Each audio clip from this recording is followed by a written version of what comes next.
No, this isn't the Mazda 6, although it boasts the same attractive curves. This is the smaller third generation Mazda 3, proudly wearing the brand's new KODO body language. And if you go for the larger saloon-styled fastback body style, it looks even more like its Mazda 6 sibling. But as you can see, we have the classic hatch model. Although the previous generation Mazda 3 was a great car, its roots dated back to 2009, so there were a few necessary changes that needed to be made, mainly due to its overly firm ride. So, can the all-new model compete with the likes of the Ford Focus and Volkswagen Golf? And is it still fun to drive like the last model? Let's take a look.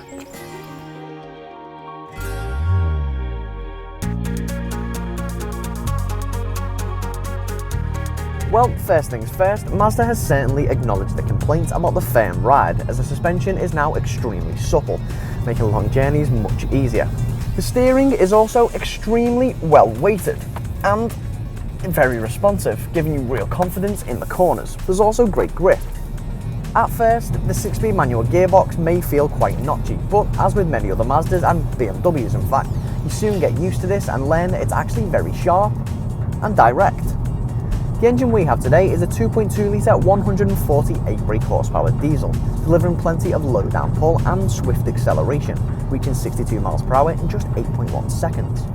CO2 for this engine stands at 107 grams per kilometre, and realistically you'll probably get between 60 to 65 miles per gallon. Thanks to Mazda's Skyactiv philosophy of larger engines, there are no 1.6 litre diesel engines you might get in some of its competitors. The rest of the engine range is quite unconventional for a family hatchback as well, with a 1.5 litre unit being the smallest petrol on offer. A 2 litre with 163 brake horsepower completes the petrol range.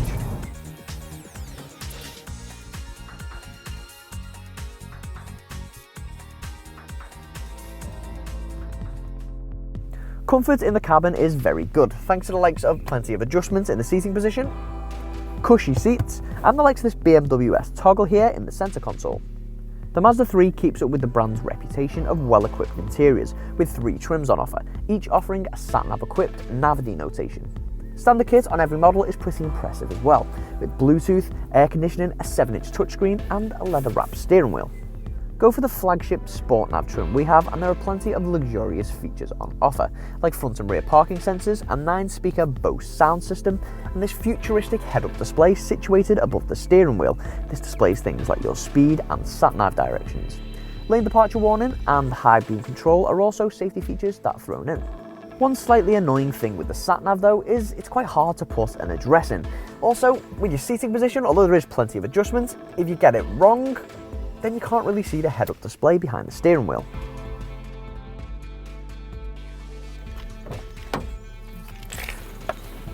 Due to the sporty shape of the exterior, 6-footers are going to struggle a bit in the back, but legroom is very ample. The thin seats no doubt helping out here. But Mazda manages to keep that high-quality feel from the cabin run throughout the interior, with plenty of nice trimmings on the doors. There's also plenty of family-friendly features like these cup holders in the armrest. Open the hatchback and you'll notice the boot's very practical shape, unlike some of its competitors that require a bit of contorting to get objects in. With 364 litres on offer, it sits somewhere in between all of its main competitors, but if you want to boost this space, then go for the fastback model. It's just £300 more and it offers 419 litres. Folding the seats down allows for 1,263 litres of space, but you might have to configure the front seats or take off the rear headrest before folding them down. The Mazda 3 is for those who want something a bit different, and also something that has a Jekyll and Hyde personality about it. And by that I mean something that can act as a comfortable cruiser and a sporty hatch you can have a bit of fun with. You will pay for this luxury however, at least more than the Focus, but it is still cheaper than the VW Golf. But which hatch would you go for? Let us know in the comments section below, and don't forget to subscribe to our YouTube channel. To watch more of our hatchback reviews, click one of the links on screen now.